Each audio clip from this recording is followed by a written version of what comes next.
పంజాబీ సిక్కు అమ్మాయిని పడేస్తే 7 లక్షల నజరానా, బ్రాహ్మణ అమ్మాయి అయితే 5 లక్షలు, క్రిస్టియన్ యువతిని పెళ్లాడితే 3 లక్షలు. దేశంలో మరోసారి లవ్ జిహాద్ సృష్టిస్తున్న కలకలవిది. వాట్సాప్ లో వైరల్ అయిన ఓ మెసేజ్ గుజరాత్ లో చక్కర్లు కొడుతోంది. ప్రేమ ముసుగులో జరుగుతున్న ఈ అరాచకం మరోసారి దేశవ్యాప్తంగా దుమారం రేపుతోంది.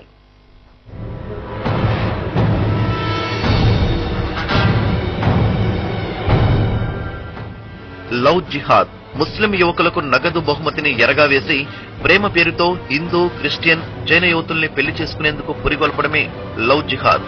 2 ఏళ్ల క్రితం దేశవ్యాప్తంగా దుమారం రేపింది వ్యవహారం. ప్రేమ పేరుతో జరిగిన ఈ అరాచకం మరోసారి మొదలైంది. అప్పట్లో యూపీ, కేరళలో ఈ కేసులు ఎక్కువ కనిపించాయి. ఈసారి వాట్సాప్ వేదికగా ఏకంగా గుజరాత్ నే షేక్ చేస్తోంది.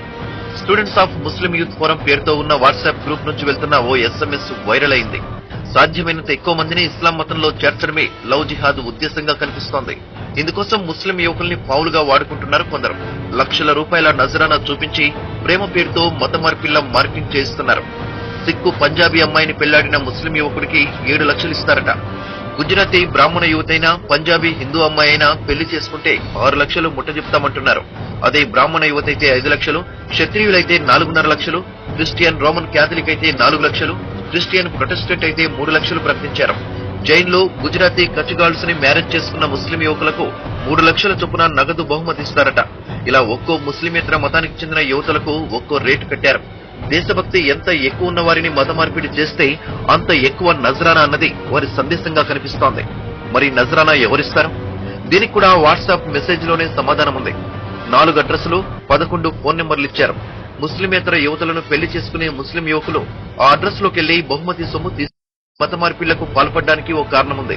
ఇలా ముస్లిం యువకుల ఆకర్షణలో పడ్డ ఇతర మతాల యువత కానీ, వారి తల్లిదండ్రులు గాని పరువు మర్యాదల కోసం విషయాన్ని 10 మందిలో చెప్పుకోలేరు.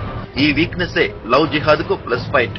ముస్లిం యువకులే కాదు, యువతులతోనూ ఈ మార్కెటింగ్ చేయిస్తున్నారు. ఇతర మతాల యువకుల్ని ప్రేమించి పెళ్లాడిన ముస్లిం అమ్మాయిలకు ఇదే నజరానా ఇస్తారట. లవ్ జిహాద్ విషయంలో గతంలో కేరళ హైకోర్టు ఆ రాష్ట్ర పోలీసుల్ని హెచ్చరించింది కూడా. కారణం 2 ఏళ్ల క్రితం ఆ రాష్ట్రంలో దాదాపు 4,000 మంది ఇతర మతాల యువతులు అదృశ్యమయ్యారు. విచారణ జరిపితే వాళ్లను ముస్లిం యువకులు ప్రేమ పేరుతో పెళ్లి చేసుకున్నారని తేలింది. ఇది చాలా సీరియస్ విషయమన్న కోర్టు అప్పట్లో పోలీసుల్ని హెచ్చరించింది. కేరళ తర్వాత యూపీలోనూ అలాంటి ఘటనలే జరిగాయి. దీంతో అప్పట్లో లవ్ జిహాద్ దేశంలో ప్రకంపనలు సృష్టించింది. బీజేపీ శ్రేణులు గగ్గోలు పెట్టాయి. ప్రేమ పేరుతో మత మార్పిళ్లకు పాల్పడుతున్నారని, హిందూ యువత అప్రమత్తంగా ఉండాలని సూచించారు. గుజరాత్ లో వెలుగు చూసిన తాజా ఘటనపై రాష్ట్ర పోలీసులు పెద్దగా రెస్పాండ్ అవ్వట్లేదు. ఇలాంటి వాటిని పట్టించుకోవద్దని సూచిస్తున్నారు. అయితే లోలోపల మాత్రం అసలు ఈ వ్యవహారం నడిపిస్తోందెవరో తెలుసుకునేందుకు దర్యాప్తు చేస్తున్నారని సమాచారం.